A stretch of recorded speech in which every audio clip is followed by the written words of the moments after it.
न नौकरी, न खेती बाड़ी, बस इधर उधर घूमना और मुफ्त की रोटियां तोड़ना ही उसका काम था।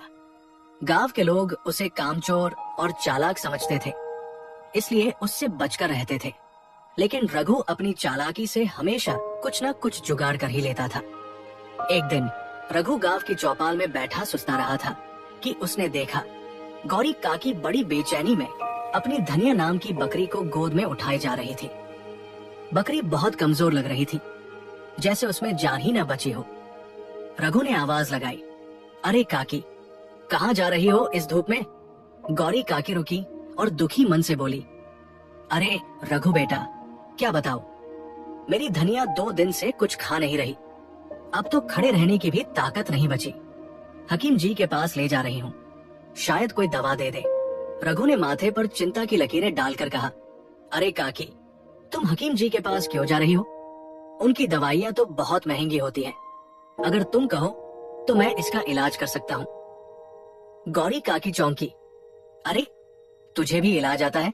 रघु ने सीना चौड़ा करते हुए कहा, हाँ काकी, बचपन में कुछ दिन हकीम जी के पास रहा था, उन्हीं से सीखा है।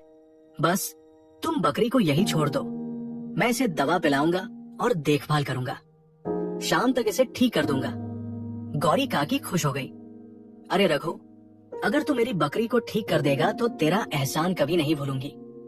कहकर उन्होंने धनिया को रघु के पास छोड़ दिया और चली गई। जैसे ही काकी वहां से गई, रघु ने इधर उधर देखा और फौरन बकरी को लेकर बाजार चला गया।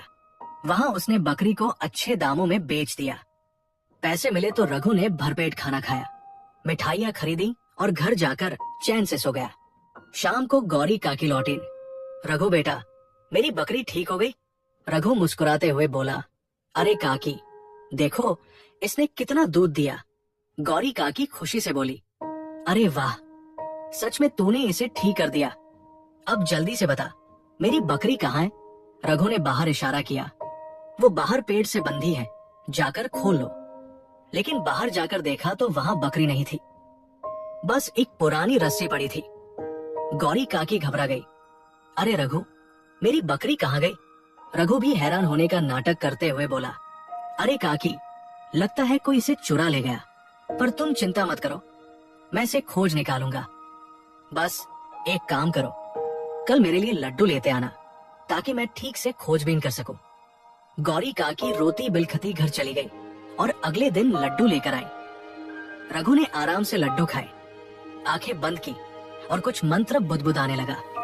आबरा का डाबरा, घुमा का झाबरा। फिर आंखें खोलकर बोला, काकी, तुम्हारी बकरी तो ट्रेन में बैठकर शहर चली गई। गौरी काकी हक्की बक्की रह गई।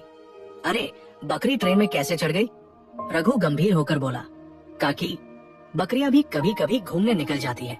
लगता है इसने सोचा होगा कि शहर में अच्छा चारा मिलेगा, इसलिए चली गई। बेचारी गौरी काकी, जो पहले ही अपनी बकरी खो चुकी थी, अब और कुछ कहने की हालत में नहीं थी। वो आंसू पोंछती हुई घर चली गई। लेकिन इस कहानी का असली खेल कुछ और ही था। गांव में कुछ दिनों बाद शंकर नाम का एक व्यक्ति बाजार से बकरी खरीद कर लाया।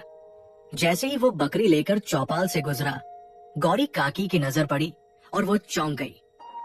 अरे ये तो मेरी धनिया है। शंकर ने हैरानी से कहा, काकी, ये तो मैंने शहर के बाजार से खरीदी है। गौरी काकी को अब समझ आ गया कि उनके साथ धोखा हुआ है। उन्होंने गांव वालों को बुलाया और सबने मिलकर रघु को घेर लिया। गांव के मुखिया ने गुस्से में कहा, रघु, अब तेरा झूठ पकड़ा गया, तुझे इसकी सजा मिलेगी। रघु की सारी चालाकी धरी की धरी रह गई। अब वो कुछ बोल नहीं पा रहा था। गांव वालों ने उसे पकड़कर सबक सिखाया और गौरी काकी को उनकी बकरी वापस दिलाई। इसलिए कहते हैं, चालाकी से मिला हुआ सुख ज्यादा दिन नहीं टिकता।